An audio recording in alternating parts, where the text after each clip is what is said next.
Hello, welcome to my channel Baharampur blogger Tona. তো আজ নিয়ে এসেছি রাজমা চাওয়াল। তো এটা কিন্তু আমি বানিয়েছিলাম হায়দ্রাবাদে। তো এখন আমি সেই ভিডিওটা তোমাদের সঙ্গে শেয়ার করছি। এটা তো শেয়ার করতে হতো কারণ এই রান্নাটা ছিল ভীষণ টেস্টি। তাহলে চলো ভিডিওটা শুরু করি, তোমরা কিন্তু অবশ্যই ভিডিওটা দেখো পুরো। তো প্রথমে কি করলাম, একটা কড়াই নিয়ে নিয়েছি আর তার মধ্যে বেশ খানিকটা সর্ষের তেল নিয়ে নিলাম। তেলটা গরম হতেই তেজপাতা, শুকনো লঙ্কা আর গোটা গরম মশলা ফোড়ন দিয়ে দিয়েছি।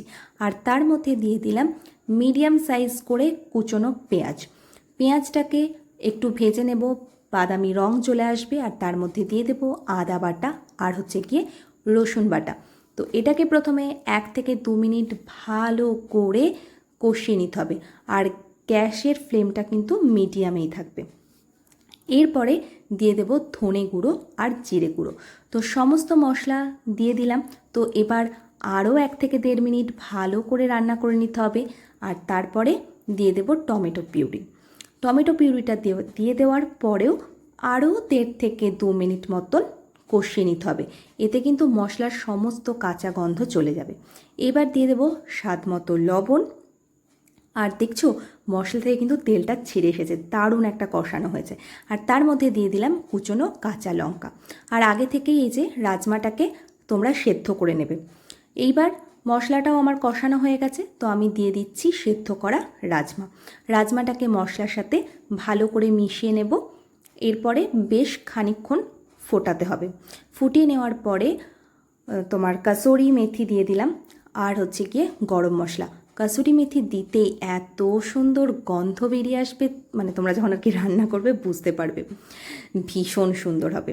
তো এই কাসুরি মেথি আর গরম মশলা দিয়ে দেওয়ার পরে বেশ কিছুক্ষণ রেখে দিয়েছিলাম, 1.5-2 মিনিট ফোটালাম। আর তার মধ্যে তারপরে দিয়ে দেবো কুচনো ধনে পাতা আর একটা বাটার কিউব আমি এখানে ইউজ করছি। আহা, বাটারটা যেই ফেলবে যা গন্ধ আসবে, গোটা রান্নাঘর গোটা বাড়ি ম করবে। তো এই যে দেখছো আমার রাজমা কিন্তু রেডি। তোমরা অবশ্যই অবশ্যই রেসিপিটা ট্রাই করো, ভীষণ ভীষণ ভালো লাগবে। আর এরপরে তার সঙ্গে খাওয়ার জন্য যে রাইসটা আমি তৈরি করেছিলাম সেটাও তোমাদের দেখিয়ে দিচ্ছি। একটা কড়াইয়ের মধ্যে তোমাদের যতটা ইচ্ছা বাটার নিয়ে নেবে, ঘিও নিয়ে নিতে পারো। তার মধ্যে বেশ খানিকটা জিরে দিয়ে দেবে।